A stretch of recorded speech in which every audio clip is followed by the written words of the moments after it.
And welcome back. Greenlining Realty USA is a national real estate development and management firm that's actually working in partnership with local municipalities throughout the country, creating mixed-use developments with large-scale economic impact. Dedicated to reversing the historic effect of redlining in low-income communities through developing quality housing and vibrant commercial corridors, Greenlining Realty USA creates pathways to capital essential for neighborhood investment, redevelopment, home improvement, as well as housing rehabilitation. Joining us now is the founding principal at Greenlining Realty USA, Lamell McMorris. And Lamell, glad to have you here on the show.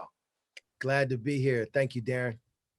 Glad to have you sharing in this topic. And when we talk about your company, it's very specific, dealing with a lot of what I said in the intro, many of the inequities that people face, particularly in the housing market. For those who may not be so familiar, a little bit more about your company. Yeah, thanks again for having me. I think it's interesting that the focus of your show is social justice. And I think it's important for people to see housing as a racial justice issue. And it, founding Greenlining in 2016 in my hometown and in the neighborhood where I grew up of Chicago in an area called Woodlawn, which is a historic Black community similar to that in the Bronx, similar to that in LA, similar to that Shaw in DC, where it was in these historic areas where this practice of redlining, a serious disinvestment in communities where government, housing agencies, banks deliberately drew lines around certain communities. And so in 2016, I was really just on the porch of my childhood home. And I looked around and saw some of the same vacant lots and blighted properties. And I'm crazy. I define an entrepreneur as someone who goes on top of a building and jumps off and figures out how they're going to land on the way down. I didn't necessarily have any background extensively in real estate development or building homes. I just simply said, this is a way that I choose to lean in based upon what I'm seeing in my community. And so I knew that one of the reasons why my community and others like it are in the condition that they're in today is because of this historic practice called redlining. And it was centered around housing disinvestment. And I said, hey, I'm going to green line where they drew red lines. I'm going to green line and I'm going to do it through housing. It's not the only way, but it is one way that we've chosen to lean back into historic disinvested communities. And when we look at some of these communities are not just disinvested, but we also see massive gentrification, particularly in urban neighborhoods where we see urban neighborhoods and the whole structure, the whole vibrancy of that neighborhood has changed. It loses its cultural foundation. And we know that in many ways, this is intentional. How do we go about really changing first of all, the final result and also this, wrong narrative? One of the questions is, how do we equitably redevelop historic Black neighborhoods without displacement?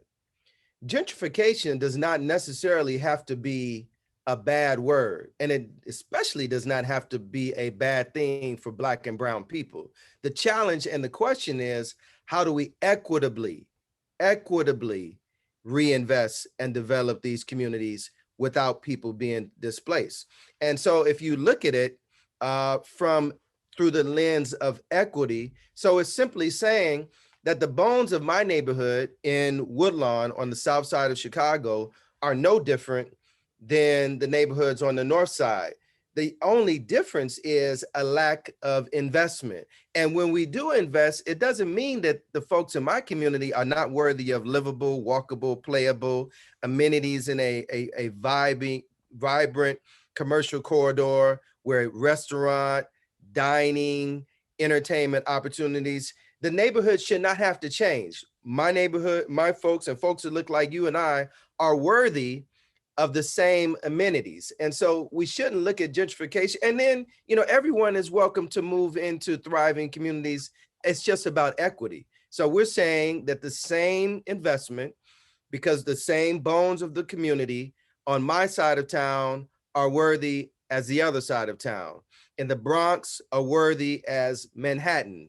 In Inglewood in LA is worthy as, because the same bones exist as those in Beverly Hills, for example. That the historic neighborhood of Shaw is just as worthy as Northwest Washington, D.C., and Northeast and Southeast D.C. is just as worthy as Northwest D.C. And just because you do come in and invest and new people move in, the historic community, which typically are those of color, should not be displaced.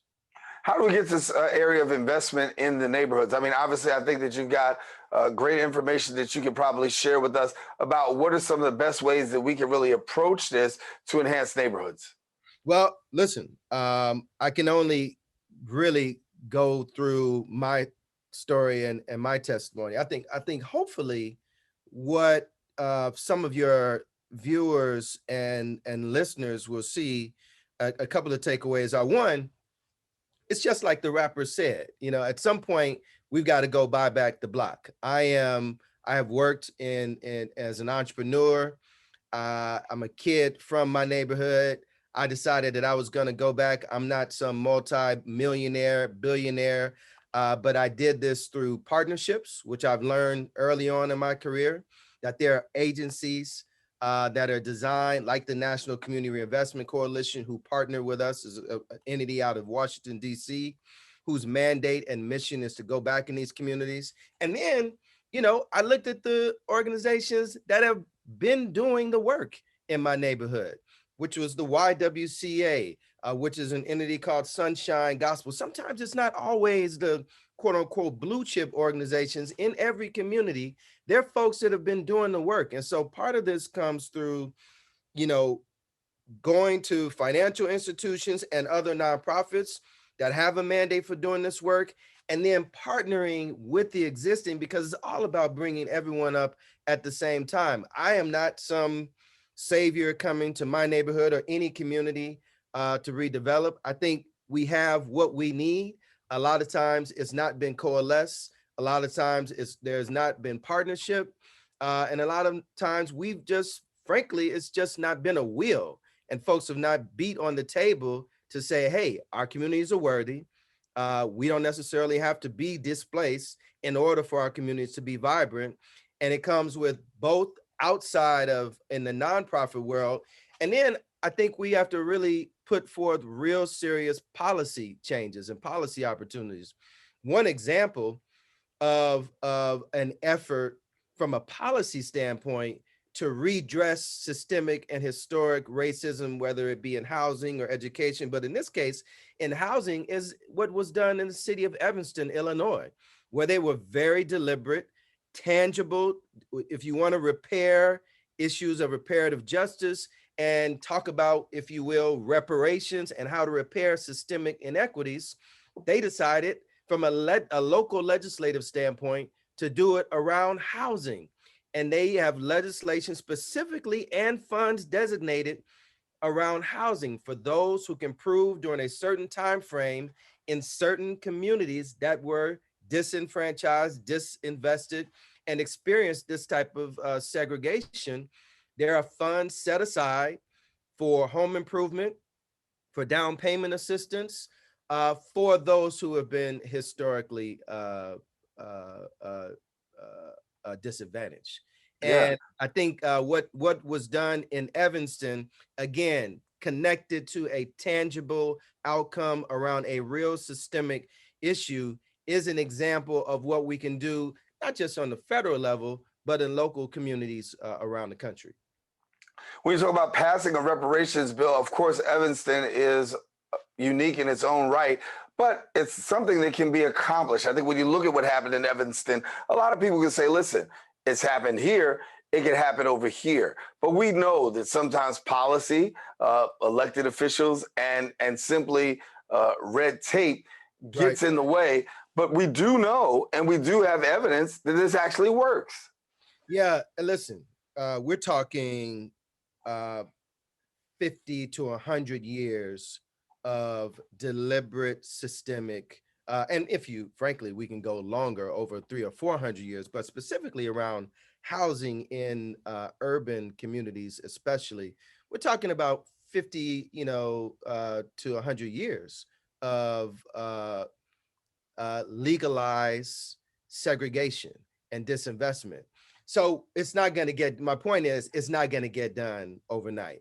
Small, and the key word to what I said in relation to Evanston, Illinois in particular is tangible outcomes, right? Connected to historic systemic inequities. So housing is just one, right? We've got educational outcomes that we need to work on. We've got health care outcomes that we need to work on. We have basic economic development and job opportunity and creation outcomes to work on.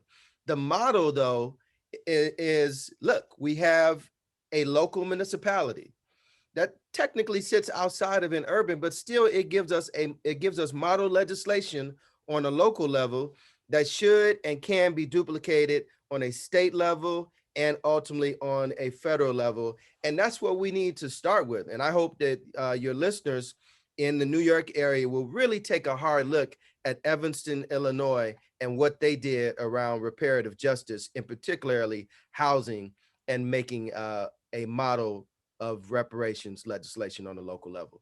Yeah. I know you got eyes to the map, boots on the ground when it comes to the whole issue of redlining. How bad is it getting across America? It is. We're in crisis mode right now. In every community, both urban and rural, we still see the remnants of red lines being drawn in the 1920s from legalized segregation in this country. And you can't disconnect some of the effects of that. Poor education outcomes, poor health outcomes, a remarkable wealth and home ownership gap that is actually wider today than it was in the 1920s when it comes to the ownership of white households to black households, and the wealth gap that when you can pass down property and you can use property to buy businesses, to increase your wealth and to build your family, this and if one community was disenfranchised and where they were deliberate, we could actually draw and put the red line maps from California all the way to New York and see that where those red lines were drawn in over 80 plus years ago, we still see the effects of a tremendous wealth and housing gap. And so it's crisis mode. It was good to hear the president address the other day that they're going to take very deliberate steps in housing to address historic inequities. But that policy must be connected directly from a federal level to local communities, and with the responsibility for the private sector and others to step up. You use the word local communities, and they are really the big it factor. They're the ones that can actually make it happen. You talk about Evanston, Illinois. That was a local community that really made a decision. What can a local community continue to do to try to really change the trajectory of what we're seeing that's impacting so many people, and particularly communities of color? Yeah, I think for a long time, we have uh, we've seen the power of nonviolent direct action, marching, raising our voices in the streets. Now, I think it is time for us to take the lesson of the civil rights legacy and the civil rights movement, where issues were dramatized, but directly to the dramatization of those issues were direct policy, federal, local, legislative outcomes. I think that's where we are today, Daren. I think we're at a point where policy and laws have to drive the outcome and the ultimate liberation that we're looking for in our communities. When the law is set up and written against you, even if you do have and you can wrangle investment and new dollars, you're not going to get the outcome. Right. Ours has to be legalized efforts to redress historic and systemic wrongs. Yeah. You talk about that, and that's so, even though there's still some more work that has to be done, even if you do have the money, there's still policy and laws that actually challenge things. So give us a little bit about where you are today and the work that you're actually doing. I'm excited about not just what I'm doing in my local community, and we've been able on my block literally to start with my childhood home, which has been in my family for 60 plus years, to actually building new homes on the block, which is infrastructure my neighborhood has not seen. But I'm also I'm hopeful. I think we're seeing in the wake of a renewed emphasis on racial and social justice issues in the middle of this global pandemic where inequities have been heightened and dramatized even more. I'm hopeful that there will be the continued momentum that we've seen, not just in public sector political rhetoric, but even in private sector, corporate rhetoric, and not just words, but deeds. I think I'm excited because I think the eyes of various corporations have been open. I think they are making beyond just throwing, some dollars at situations. I think there are examples of corporations that are trying to take a very hard and deliberate look around how they show up in community, how they are real, good, tangible corporate citizens. I'm hopeful. And that's the part of the work that I'm engaged in through my work in DC and what I've done from a government relations and policy standpoint for 19 years now. But it's the connection of the word and the deed and the actual practical, as you said, on the ground, and the policy that happens. I'm excited about closing that gap and what I think it lies ahead. I think you also do, you really touch upon something that really the transformation of a community begins one block at a time, one house at a time, really. And you grab the bull by the horns and really doing that. I think so many times people try to grab the big picture, but we do understand that there is something for doing it incrementally, one house at a time can actually make a difference. Yeah, and that's what I hope. Listen, I'm not as young as I'd like to think I am, uh, but I hope I do serve as a model for some of our peers. There really is some truth to this notion that when you drop a pebble in the water, the remarkable ripple effect that can have is monumental. And I think if some of our colleagues and some of our friends would not think that they need to, you know, have millions of dollars and redo, to your point, the entire neighborhood, just start with a couple of blighted properties on the block that and rehab and lean in and learn and make some mistakes and have some hard lessons. But if we don't do that, because sometimes, Darren, we can't wait for the local or the federal legislation. Sometimes some of us just have to get in and make it happen for our communities, and that's really, I hope, what my narrative and what we've done. Uh, Yeah.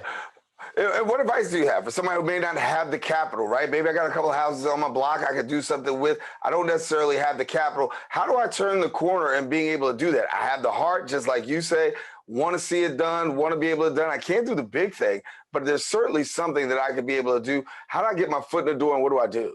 Yeah, I think first thing, I can only go by my story. We didn't have the capital. The first thing I did was go to the local city and county resources to see what they are doing in the way of turning these communities around, and how our cities and municipalities galvanizing properties in certain communities for RIA. There are programs. I cannot spout out every program from New York to California, but I assure you, the investigation needs to happen. If you are interested, lean into and find out in your local housing departments, both on a local city, town and county and state level. I assure you there are programs for folks who are motivated and inspired to lean in. And then I would go to, most of us who are listening in on this show, we have a bank account, a credit union account somewhere. And I would lean into the folks where I have my resources. I would challenge them to step up with me in some regard in what I'm trying to do in my community. Otherwise, I'd investigate putting my resources elsewhere. So everyone has an obligation and an opportunity to help redress these historic wrongs. Stay right there for a moment, because I want you to touch on that, because banking is huge, right? And I think a lot of times we miss out on opportunities. We talk to people about these PPP, the PPP loans, and really it boiled down to bank relationship. And if you're talking about really transforming a block, a house, or even a community, the relationship of bank is really important. We touched upon it, but I need you to hit on that just a little bit more so that maybe people can understand the impact of what that means. Well, no doubt about it. I mean, look, money doesn't just, we can talk about shaking trees, and money falling from the sky, but it does not. There are financial institutions, whether they be credit unions, whether they be banks, that number one, have resources dedicated for us to purchase, rehab, finance, housing, and most of them have programs designed for first-time home buyers and others. And I think part of it is and we talk about, we throw out these terms, financial literacy, and how efforts to renew and revive. I think we've got to really, get beyond just the surface, and we've got to explain to people, the realities of tax implications, the realities of how to build and get a mortgage, how to finance new homes. I think, part of our effort is no doubt about advocacy, Daren, but a lot of it is education and reimagining what financial literacy really is. One community talks about, credit repair and getting basic bank accounts. Another community, when they talk about wealth building, it's all about tax policy, high finance, et cetera. I think we've got to reimagine and reopen our eyes and reacquaint ourselves with how do we really build wealth in this country and in this climate, and how do we really truly close the wealth gap. Before we go, we hear a little ding. That's my ding too, for time is about up. But listen, before we do that, I want to give people the opportunity to lean into some of the work that you're doing. How do they get connected? How to get more information? Easy. We're easy to find. Greenlining Realty USA. My name is Lamell McMorris. I'm pretty accessible on social media and through all the platforms where my businesses can be found, whether it's Greenlining Realty USA, that's based out of Chicago, or Phase 2 Consulting, based in Washington, D.C. We have access to me. If you reach out, I assure you I will respond. Well, Lamell, been great conversation, my brother. Definitely want to bring you back. Got to have more of this, because it's empowering, it's enlightening, and most of all, it's transformative. Thanks for the work that you're doing, and hope to get up with you soon, bro. No, Daren, thank you for the work that you're doing, and especially the information that you bring into our community. Hey, thanks much, brother. All right, Lamell McMorris, our guest, founding principal of Greenlining Realty USA. And listen, we got more on the social justice forums. Just going to take a quick break. Be back in a few.